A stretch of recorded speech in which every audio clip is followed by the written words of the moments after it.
आज हमारे रेडार पर देश की leading farm equipment manufacturer VST tillers tractors company पार और इसके मैनेजमेंट हमारे साथ जुड़ेंगे। आपको बता दें कि कंपनी पार tillers, tractors, engine, power reaper सहित खेती से जुड़े अलग अलग कंपोनेंट्स बनाती है और भारत में वीएसटी टिलर्स का जो कारोबार है वो दुनिया भर के 20 से ज़्यादा देशों में अब तक फैला हुआ है। हाल ही में कंपनी के हमने देखा दिसंबर तिमाही के नतीजे आए हैं, मुनाफा 32% गिरा है। मार्जिन की भी अगर बात की जाए तो हल्का सा दबाव यहाँ पर देखने को मिला है। आय की अगर बात की जाए तो यहाँ पर हमने थोड़ा सा करेक्शन आता हुआ देखा है। अन्य आय पर नजर डाली जाए तो 14.7 करोड़ से गिरकर ये 5.3 करोड़ पर रहा है। तो नतीजों के ट्रिगर्स क्या रहे हैं, आगे का आउटलुक किस प्रकार का है, ग्रोथ आउटलुक पर, बिजनेस पर, इन सब पर चर्चा करने के लिए हमारे साथ जुड़ने वाले हैं कंपनी के सीईओ एंटनी चेरुकारा साहब। उससे पहले फटाफट कि हम एंटनी साहब से बात करें, देख लेते हैं कि मार्केट का मूड मिजाज कैसा है। क्विक चेक ले लेते हैं तो सीमित दायरे का कारोबार दिखाई दे रहा है। निफ्टी इस समय 35-36 अंक नीचे है, 17,300 के आसपास अपने आप को टिकाए हुए है। निफ्टी बैंक की बात करें 300 अंकों की कमजोरी यहां दिख रही है, 37,900 के नीचे ये उतर आ चुकी है। और अधिकतर इंडाइसेस हैं यहाँ पर, अगर realty, small cap, oil and gas, pharmas की बात की जाए तो यहाँ पर कुछ स्ट्रेंथ बनती हुई दिख रही है, लेकिन मार्केट को नीचे खींचने का काम PSU, private bank, capital goods, finance, IT services ने किया है। चलिए, तो ये तो हमने आपको मार्केट का चेक दे दिया, लेकिन अब हमारे साथ कॉर्पोरेट रेडार में एंटनी चेरुकारा साहब जुड़ चुके हैं और उनसे बात करते हैं नतीजों पर end of course business outlook पर। मिस्टर चेरुकारा, गुड आफ्टरनून सर, बहुत स्वागत है आपका जी बिजनेस पे। सर, सबसे पहले तो हम थोड़ा हाइलाइट्स आपके नंबर का ही जानना चाहेंगे, जो क्वार्टरली नंबर्स आए हैं। Revenue all and all stable दिखे हैं, तकरीबन 2.5% के आसपास की ग्रोथ दिखी है। तो we would like to know कि किस कारण से इस प्रकार की स्टेबिलिटी देखने को मिली है। प्राइस के चलते ये सपोर्ट मिला है या वॉल्यूम का सहारा था? दोनों हुआ है।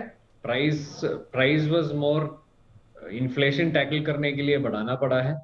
हाउएवर पावर टिलर में हमने देखा कि वॉल्यूम इंक्रीज हुआ है, लेकिन ट्रैक्टर्स में थोड़ा प्रेशर है वॉल्यूम्स के ऊपर, which the whole industry is feeling today. Hopefully going forward that shouldn't be there. आपने कहा कि इन्फ्लेशन के चलते आपको कीमतें यहाँ पर बढ़ानी पड़ी है, तो क्या आपने पूरी जो प्राइस राइज है, जो इनपुट कॉस्ट था, वो पास ऑन किया है या फिर और साथ में हम ये भी जानना चाहेंगे कि वॉल्यूम्स किस प्रकार के रहे हैं, सेल्स किस प्रकार के रहे हैं? या सेल्स जैसे मैंने बोला कि पावर टिलर में ग्रोथ हुआ है वॉल्यूम्स पे, और ट्रैक्टर में थोड़ा सा ड्रॉप हुआ है वॉल्यूम्स में इन Q3 जी।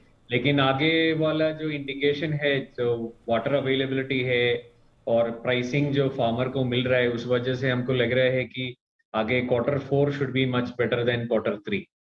एंड जहां तक प्राइसिंग की बात है, तो we have not been able to pass on completely, जो अच्छा। पूरा जो इन्फ्लेशन हुआ है कंप्लीट पास ऑन नहीं हुआ है, because that is a difficult thing to do. However I would like to emphasise the fact कि हमने कॉस्ट मैनेज किया है, and if you look at our operational EBITDA, we have been able to maintain, and from a or a 9-month perspective, from April to December perspective, जी। in fact the EBITDA is better, operational EBITDA is better. Okay okay, point taken.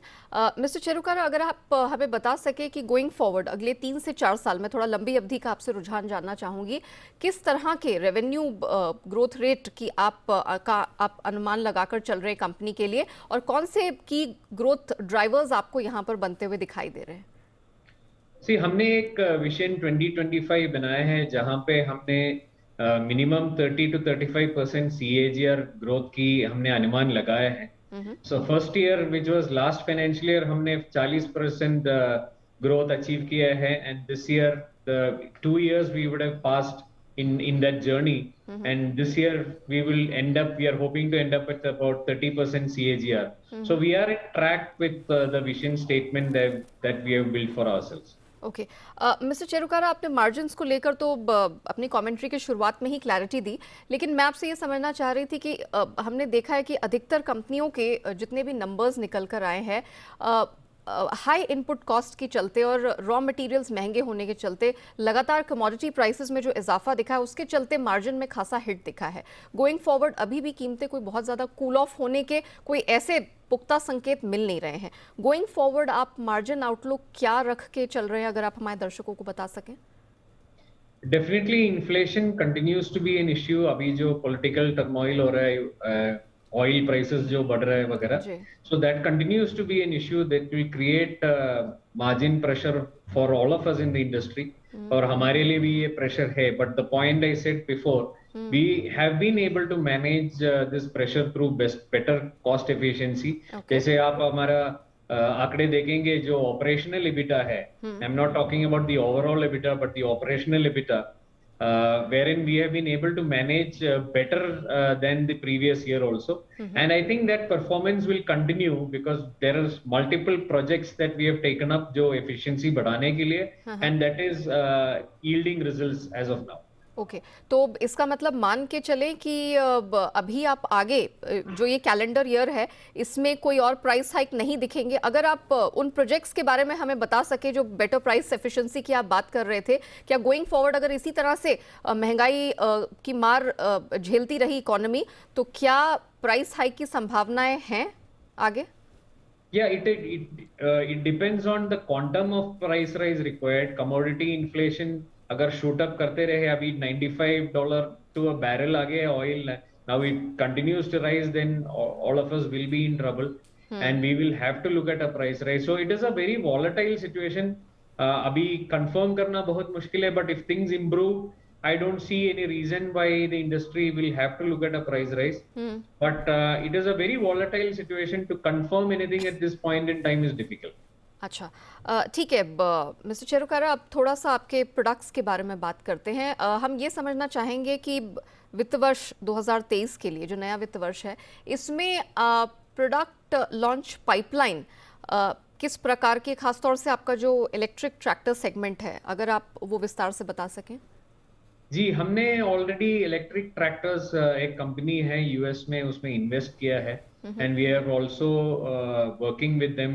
हम यहाँ से उनका power train develop करके उधर भेज रहे हैं, and hopefully we should be able to launch that product in the US market in the next financial year. So it is known as Monarch tractors. तो हम लोग जो रिस्पॉन्सिबल है उसका पावर ट्रेन के लिए रिस्पॉन्सिबल है। So we will be exporting the power train from India to the US.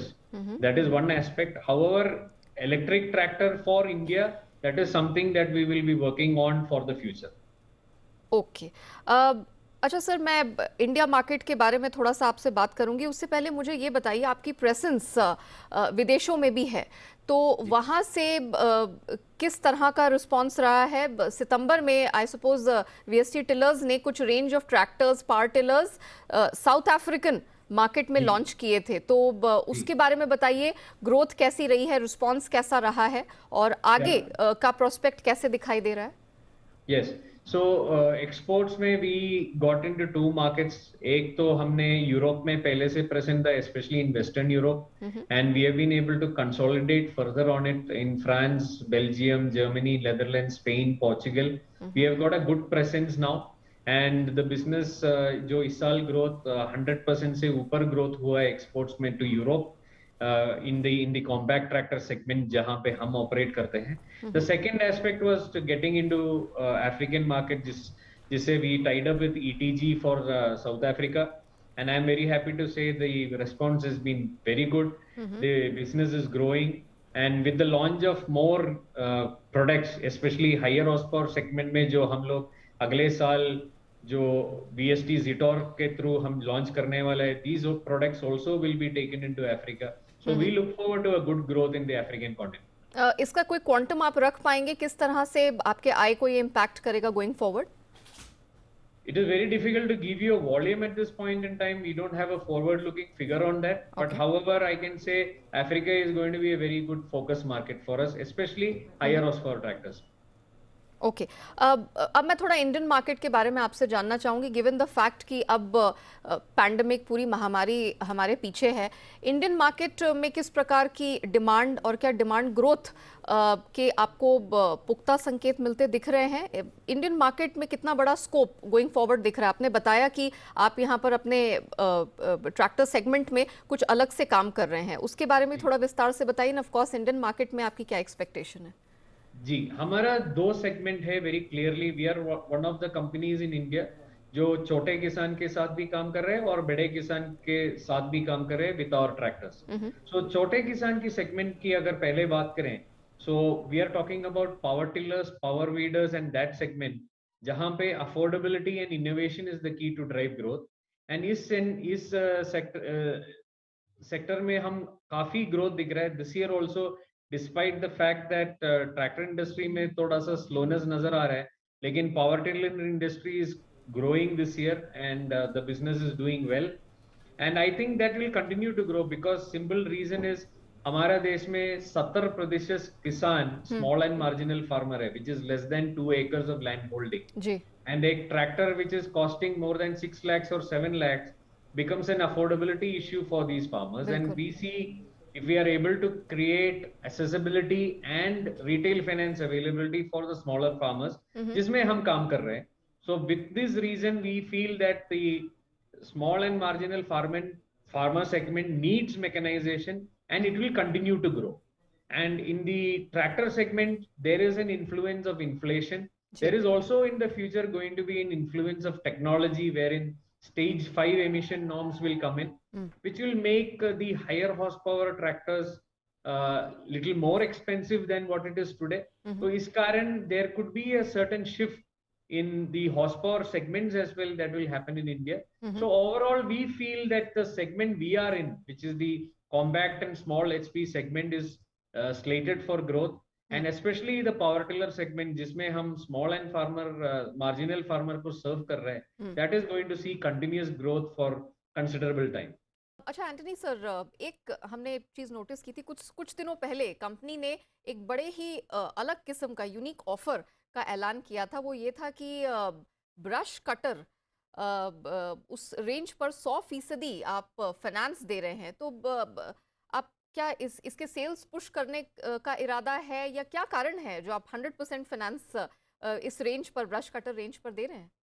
जी, तो ये product especially takes care of the issue of labor availability, जो ब्रश कटर मोस्टली किसान अपने लिए यूज करते हैं, dividing and maintaining the land के लिए यूज करते हैं। तो हमने देखा कि the product cost between 15 to 20,000 और 25,000 रुपीज, और कई बार द EMI फैसिलिटी नहीं होता है और immediate amount of money is not available, and hence किसान को ये परचेज डिसीजन पोस्टपोन करना पड़ता है. So we came out with we work with some financiers and then we came out with a scheme wherein the customer has to do a down payment of only 1 rupee, and with the facilities of the Kisan credit card and all, he gets opportunity to create an EMI for himself, and that can be paid over a period of time.